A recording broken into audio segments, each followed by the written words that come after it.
राशि श्रृङ्खलाको अन्तिम राशि मीन राशि रहेको छ, जसको नामाक्षर चाहिँ तपाईँको दि, दु, थ, झ, य, दे, दो, चाची भन्ने मध्ये अक्षरबाट कुनै पनि अक्षरबाट सुरु हुन्छ भने तपाईँ पनि मीन राशिको हुनुहुन्छ। मीन राशि हुने व्यक्तिका लागि यो वर्षभरि नै मध्य 7.5 को प्रभाव रहेको छ।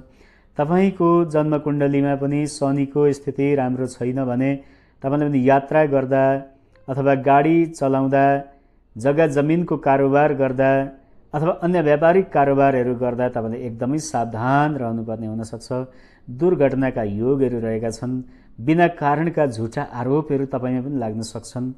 त्यसै गरी मनमा तनाव हुने, रगतसँग सम्बन्धित, पानीसँग सम्बन्धित रोगहरू लाग्न सक्ने, पेटसँग सम्बन्धित रोगहरू लाग्न सक्ने खालका स्थितिहरू छन्।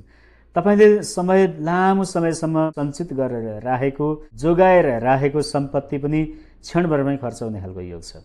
तर यदि तपाईँ व्यापारी हुनुहुन्छ, तपाईँ विद्यार्थी हुनुहुन्छ अथवा तपाईँ जागिर गर्दै हुनुहुन्छ भनेदेखि तपाईँका लागि केही शुभ पलहरू पनि आउँदैछन्। तपाईँको जागिरका क्षेत्रमा अथवा व्यापारका क्षेत्रमा पनि प्रगति हुने खालको योग पनि छ। परीक्षा अथवा अन्तर्वार्तामा तपाईँले सफलता हासिल पार्ने खालको योग छ, शनिको स्थिति यदि ठिक भएन।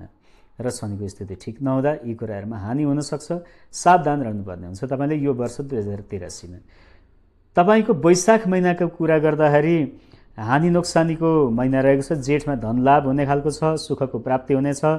असारमा स्वास्थ्यमा समस्या देखिन्छ अनि साउनमा आर्थिक सङ्कट हुने खालको स्थिति देखिन्छ तपाईँको। त्यसै गरी भदौको महिनामा शत्रु नाश हुनाले अलिकति मन प्रसन्न रहनेछ। असोजको महिनामा धन नाश हुने खालको, फेरि कात्तिकमा चाहिँ स्वास्थ्यमा अलिकति चिन्ता गर्नुपर्ने खालको स्थिति छ तपाईँको। मङ्सिरको महिनामा मा नानी, पुसमा चाहिँ शुभ कार्यहरूमा चाहिँ वृद्धि हुनेछ, कार्य सिद्धि हुनेछ, आँटेका कार्यहरू पुरा हुनेछन्। माघमा पनि धन प्राप्ति हुनाले मन एकदमै प्रसन्न रहने, सुख कार्यहरू हुने, लामा यात्राहरू हुन सक्ने खालको स्थिति छ। फागुनको महिनामा धन नाश र अत्यन्तै पीडा कुनै न कुनै कारणले गर्दाखेरि हुने खालको स्थिति छ। चैतको महिनामा भने स्थान परिवर्तनको, जागिर अथवा व्यापारको क्षेत्रलाई छोडेर अथवा आफ्नो देशलाई नै छोडेर पर कतै जानुपर्ने हुनसक्छ, अथवा यदि विदेशमा हुनुहुन्छ भने पनि फर्केर आउनुपर्ने हुनसक्छ। त्यस्ता खालका स्थितिहरू चाहिँ तपाईँका मीन राशिका चलिरहेका छन्। सामान्यतया यी फलहरू सामान्य अवस्थामा लागू हुनेछन्।